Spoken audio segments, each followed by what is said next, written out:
How do you know if you can legally use clips or music or images in your shows?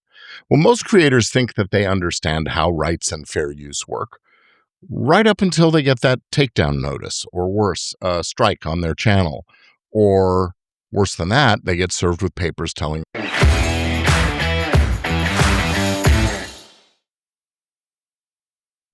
So here's the problem. Now, most of the advice that you hear about this stuff, about using clips and music and things, is either incomplete or it's just plain wrong.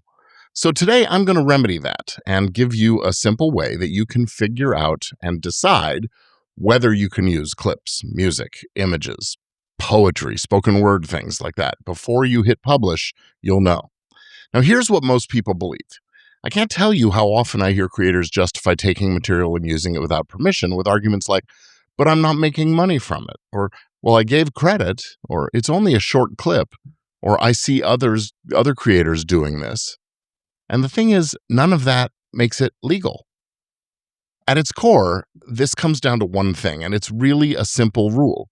If you didn't create it, you don't automatically have a right to use it. In fact, only the creator has that right unless they give the right to someone else in the form of permission. So you need permission. That's the rule.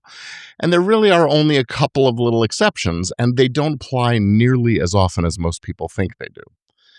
Now, if you're not absolutely sure where your content falls, whether it's safe or risky, I have put together a quick content risk checker guide. It takes about a couple minutes to go through it, and it gives you a much clearer answer before you post anything. So check out the link in the notes below or with this episode, and I'll make sure you can get that.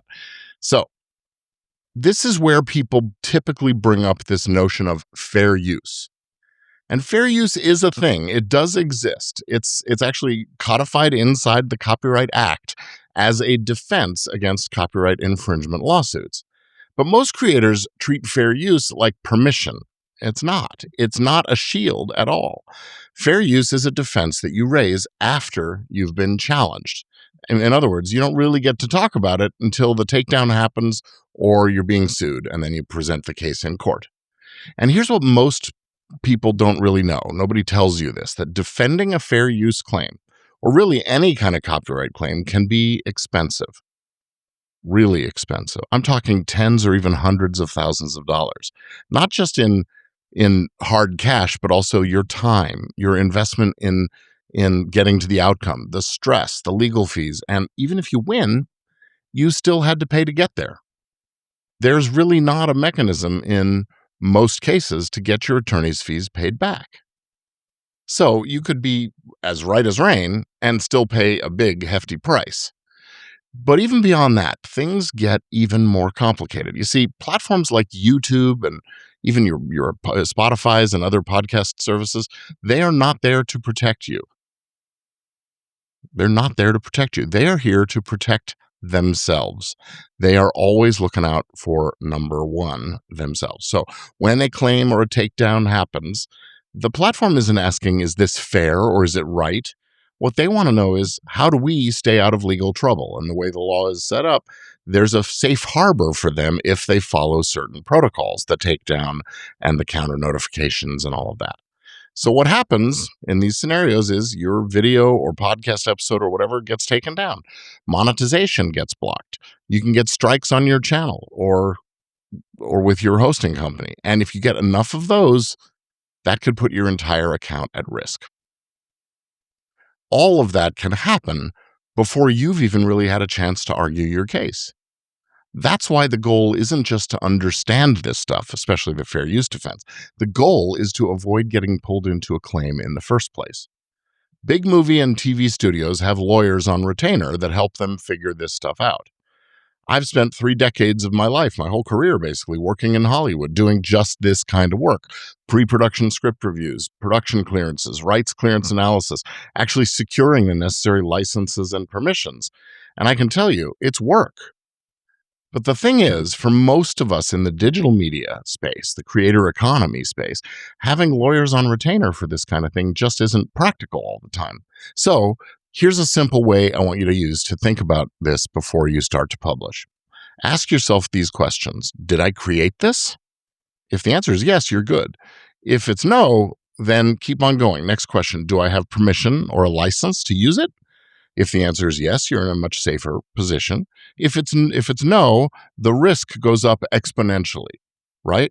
So either get permission or move on to the next level. Am I relying on the fair use defense? And if yes, you need to understand what that really means, and you'd better be able to document things to show why you concluded it's fair use.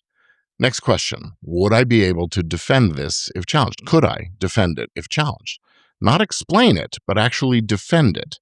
The elements of fair use, there's these 4 factors you have to consider. So ask yourself next, what's the downside if I'm wrong about it? Because even a small mistake can have a tremendous impact. Now, some of the things that get creators into trouble a lot of the time are using music they don't have rights to, assuming short clips are automatically safe to use. They're not. Believing credit is enough and replaces permission. Not so. And copying what other creators are doing without understanding all of the risks. So watch out. If you're serious about building your content into a real business, this is where things really start to matter. Because the bigger you get, the more visible you become. And that makes you a target for claims, bad publicity, maybe even deplatforming and lawsuits. So if you want to stop guessing about this stuff altogether, run your content through the content risk checker. It'll show you whether what you're doing is low risk or borderline or likely to cause problems. There's a link below where you can go and download the free creator content use checklist and fair use reality guide. It's at gordonfiremark.com/guide. So here's the bottom line. Just because you can use something doesn't mean you should, and understanding that difference can save you a lot of headaches.